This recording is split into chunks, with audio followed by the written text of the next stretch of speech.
আগে বলে নেই ভিডিওটা গত বছরের নভেম্বর মাসের, আর আমরা যাচ্ছি কাজলদার জন্মদিনে। তাও আবার কাজল কাকু।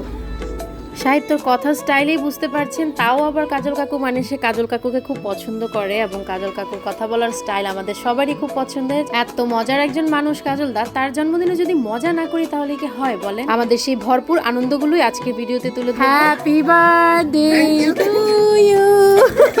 এই যে আমাদের বার্থডে বয় সাহিত্য তার কাকুকে ফ্লাওয়ার আর গিফট দিল। তারপরে হচ্ছে আমাদের রাইমনি এদিকে রেডি হচ্ছে, আর রিদিমা তো আমাদেরকে দেখে মহা খুশি, কি সুন্দর আনন্দে লাফাচ্ছিল। তো আমরা দীপ্তিদের হাতের মজার সেই চাটা খেয়ে নিলাম, তারপর চলে গেলাম কেক কাটতে। Happy birthday to you. খুব আনন্দ করে আমরা কেক কাটছিলাম, আর বরাবরের মতোই কাজলদা তার নিজের জন্মদিনে নিজেকে অনেক বেশি চিয়ার আপ করে, এটা আমার খুব ভালো লাগে। Happy birthday, happy birthday.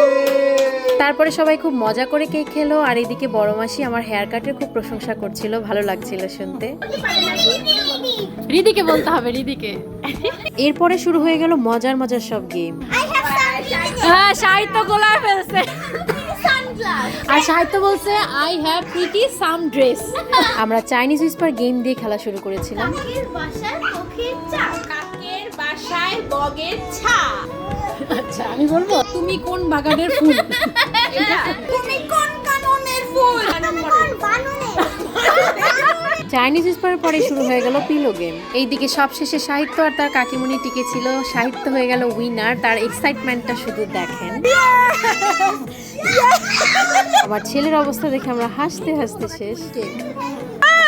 Two new pencil সাহিত্য। তারপর শুরু হয়ে গেল এক্সপ্রেশন গেম। চক্রা।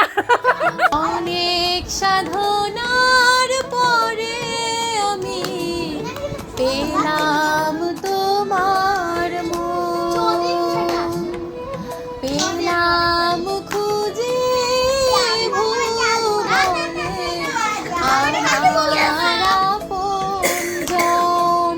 ন দিয়ে ন। আর তারপরে আমার ফেভারিট গেম গানের কলি। আমার বরাবরই গানের কলি খেলতে খুবই ভালো লাগে। আমরা সবাই খুব সুন্দর করে গান গাইছিলাম, মন খুলে গান গাইছিলাম।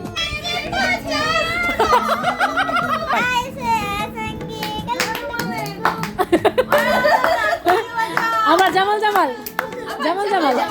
দেখেন আমার ছেলে কি লজ্জা পাচ্ছিল। আসলে সবাই মিলে সেদিন অনেক আনন্দ করেছিলাম। থ্যাংক ইউ কাজলদা অ্যান্ড দীপ্তিদি।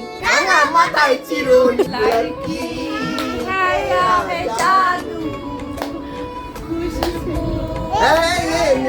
এই তো তারপরে সবাইকে বাই বলে আমরা বাসায় চলে আসলাম। ভালো লেগেছে তোমার? হ্যাঁ, আমার তো অনেক ভালো লেগেছে।